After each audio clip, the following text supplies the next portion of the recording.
bites truly. 'Tis very cold. It is a nipping and eager air. What hour now? I think it lacks of 12. No, it is struck. Indeed, I heard it not. Then it draws near the season wherein the Spirit held his wont to walk. What does this mean, my lord?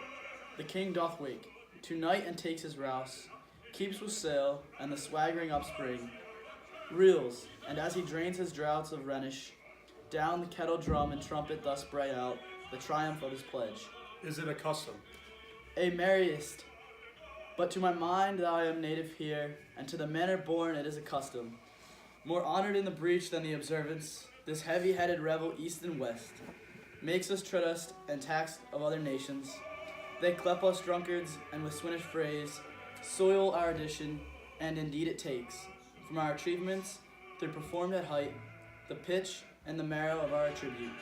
So oft it chances in particular men that for some vicious mole of the nature in them, as in their birth, when they are not guilty, since nature cannot choose his origin, by the o'ergrowth of some complexion, oft breaking down the pales and forts of reason, or by some habit that too much o'erleavens the form of plausive manners, that these men, carrying, I say, the stamp of one defect, being nature's livery, or fortune's star, their virtues else, be they as pure as grace, as infinite as men may undergo, shall in the general censure take corruption from that particular fault, the dram of eel, doth all the noble substance of a doubt to his own scandal. Look, my lord, it comes. Be thou spirit of health or goblin damned, bring with these airs from heaven or blast from hell. Be thy intents wicked or charitable, thou comest in such questionable shape, that I will speak of thee, I'll call thee Hamlet. King Father, royal Dane, oh answer me. Let me not burst in ignorance, but tell why they canonized. Bones hearsed in death have burst their cerements. Why the sepulchre, wherein we saw these quietly interred, hath opt his ponderous and marble jaws, to cast thee up again. What may this mean? That thou, dead corse, again in complete steel, revisits thus glimpses of the moon, making night hideous, and we fools of nature, so hardly to shake our disposition, with thoughts beyond the reaches of our souls, say why is this? Wherefore? What should we do? It beckons you to go away with it, as if it's something important, did desire to you alone. Look, with what courteous action it waves to you to a more removed ground, but do not go with it. No, by no means. It will not speak, then I will follow it. Do not, my lord. Why? What should be they fear? I do not set my life at in pin's fee, and for my soul what can it do that, being a thing immortal as itself? It waves me forth again, I'll follow it. What if it tempt you toward the flood, my lord, or to the dreadful summit of the cliff? The beaters o'er his base into the sea, and there assume some other horrible form, which might deprive your sovereignty of reason, and draw you into madness. Think of it. The very place puts toys of depression, desperation, without more motive, into every brain that looks so many fathoms to the sea, and it hears it roar beneath. It waves me still. Go on, I'll follow thee. You shall not go, my lord. Hold off your hands. Be ruled, you shall not go. My fate cries out, and makes each petty artrier. In this body, as hardy as the Nemean lion's nerve, still I am called. Unhand me, gentlemen. By heaven I'll make a ghost of him that lets me. I say away, go on, I'll follow thee. He waxes desperate with imagination. Let's follow. 'Tis not fit thus to obey him. Have after? To what issue will this come? Something is rotten in this state of Denmark. Heaven will direct it. Nay, But soft methinks I scent the morning air. Brief let me be, sleeping within my orchard, my custom always of the afternoon. Upon my secure hour thy uncle stole, with juice of cursed Hebena in a vial, and in the porches of my ear did pour the leprous distillment, whose effect holds such an enmity with my blood of man, that swift as quicksilver it courses through the natural gates and alleys of the body, and with a sudden vigor it doth posset, and cured like eager droppings into milk, the thin and wholesome blood, so did it mine, and a most instant tetter barked about, most laser-like, with vile and loathsome crust, all my smooth body. Thus was I, sleeping, by a brother's hand, of life, of crown, of queen, at once dispatched, cut off even in the blossoms of my sin, unhouseled, disappointed, annulled, no recking made, but sent to my account, with all my imperfections on my head. O horrible, most horrible! If thou hast nature is thee, bear it not. Let not the royal bed of Denmark be a couch for luxury and damned incest. But howsomever thou pursues this act, taint not thy mind, nor let thy soul contrive against thy mother aught. Leave her to heaven and to those thorns that in her bosom lodge, to prick and sting her. Fare thee well at once.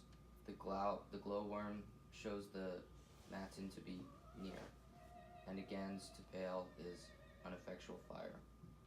Adieu, remember me. O all you host of heaven, O earth, what else? And I shall couple hell. O fee, hold my heart, and you my sinews, grow not instant old, but bear me stiffly. Remember thee, I thy poor ghost. While memory holds a seat in this distracted globe, remember thee. Ye from the table of my memory, I'll wipe away all trivial fond records, all saw of books, all forms of all pleasures, past that youth and observation copied there, and thy commandment all alone shall live, within the book and volume of my brain, unmixed with the baser matter, yes, by heaven. O most pernicious woman, O villain, smiling damned villain. My tables, meat it is, I set it down, that one may smile and be a villain. At least I am sure it may be so in Denmark. So uncle, there you are. Now to my word. It is ado. Remember me. I have sworn. My lord, my lord. Lord Hamlet, Heaven secure him. So be it. hillo, ho, ho, my lord.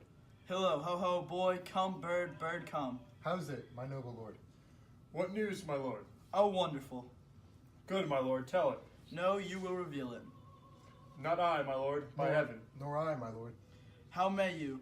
Then would heart of man once think it, but you'll be secret. I, by heaven, my lord. There's near a villain dwelling in all Denmark, but he's errant knave. There needs no ghost, my lord. Come from the grave to tell us this. Why, right you are in the right. And so, without more circumstance at all, I hold it fit that we may shake hands and part. For you as your business and desire shall point you, for every man has business and desire, such as it is, and for my own poor part, look you, I'll go pray. These are but wild and whirling words, my lord. I am sorry they offend you, heartily, yes, faith heartily. There's no offense, my lord. Yes, by St. Patrick, but there is, Horatio, and much offense too. Touching this vision here, it is an honest ghost, that let me tell you, for your desire to know what is between us, or masters, as you may, and now good friends, as you are friends, scholars, and soldiers, give me one poor request. What is it, my lord? We will. Never make known what you have seen tonight. My lord, we will not. Nay, but swear't. In faith, my lord, I not. Nor I, my lord, in faith. Upon my sword. We have sworn, my lord, already. Indeed, upon my sword indeed. Swear. Aha, boy, sayest thou so? Art thou there, true penny? Come on, you hear this fellow in the cellarage. Consent to swear. Propose the oath, my lord. Never to speak of this that you have seen, swear by my sword. Swear. Hit a bouquet, then we'll shift our ground. Come hither, gentlemen, and lay your hands again upon my sword. Swear by my sword. Never to speak of this that you have heard. Swear by his sword. Well said, old mole. Canst work it earth so fast, a worthy pioneer. Once more remove, good friends. O day and night, but this is a wondrous strange. And therefore, as a stranger, give it welcome. There are more things in heaven and earth, Horatio, than are dreamt of in your philosophy. But come, here as before, never so help you mercy.